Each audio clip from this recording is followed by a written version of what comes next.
UP government tourism டெவலப்மெண்ட்டுக்காக வேண்டி jungle coach railway service operate பண்ணுறாங்க. அதுக்கு பேர் விஸ்டோ டேம் ஜங்கிள் கோச் சர்வீஸ். இது டூரிஸ்ட் டைகர் ரிசர்வ் ஒன்று, இன்னொரு வைல்ட் லைஃப் சாங்சுரி. இந்த ரெண்டையுமே கவர் பண்ணுற மாதிரி அந்த ட்ரெயின் சர்வீஸ் இருக்குது. ஒன்று கத்தர்னியா காட் வைல்ட் லைஃப் சாங்சுரி. இங்கேருந்து 107 கிலோமீட்டர். அதில் என்ன இருக்குது அப்படின்னா தத்வா டைகர் ரிசர்வ். இந்த கவர் பண்ணுறது 107 கிலோமீட்டர் கவர் பண்ணோம்.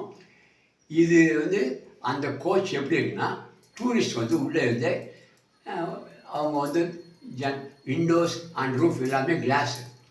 அப்புறம் லேண்ட்ஸ்கேப்பு, வேர்ல்டு அனிமல்ஸு, சீனரி எல்லாம் பார்த்துக்கிட்டே போகலாம். அந்த ட்ராவல் டைம் பார்த்தோம்னா 4.5 hours ஆகும். இது for developing the tourism. Next redevelopment of railway stations in India. இந்த சென்ட்ரல் கவர்மெண்ட் 24,427 crore அலாட் பண்ணுறாங்க for redevelopment of railway station. Around 520 railway ஸ்டேஷனுக்கு அலாட் பண்ணியிருக்கு. இப்போ ஃபஸ்ட்டு ஸ்டெப்பாக 103 ரயில்வே ஸ்டேஷன் ரீடெவலப்மெண்ட் ஆகி அது இனாக்ரேட் ஆகிடுச்சு. தமிழ்நாடை பொறுத்த வரைக்கும் 9 ரயில்வே ஸ்டேஷன் ரீடெவலப் ஆகிருக்கு. என்ன ரீடெவலப்மெண்ட் அதில் இன்வால்வ் ஆகிருக்கு அப்படின்னா, CCTV camera, lift up to platform, escalator, AC retiring room, catering service, medical service, ATM, இப்படி பல ஃபெசிலிட்டிஸு அண்ட் அம்யூனிட்டிஸ் ஃபார் பேசஞ்சர்ஸ்க்காக வேண்டி அதை கொண்டு வந்திருக்காங்க.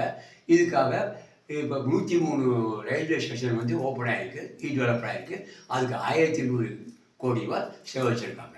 இன்னும் மீதியோட அடுத்த கோர்ஸ் ஆஃப் டைம் வரும். தமிழ்நாடை பொறுத்த வரைக்கும் சிதம்பரம், மாயவரம், அது மாதிரி மன்னார்குடி, திருவண்ணாமலை, ஸ்ரீரங்கம் இதெல்லாம் ரீடெவலப் ஆகி ஓப்பன் ஆகிருக்கு. சியூ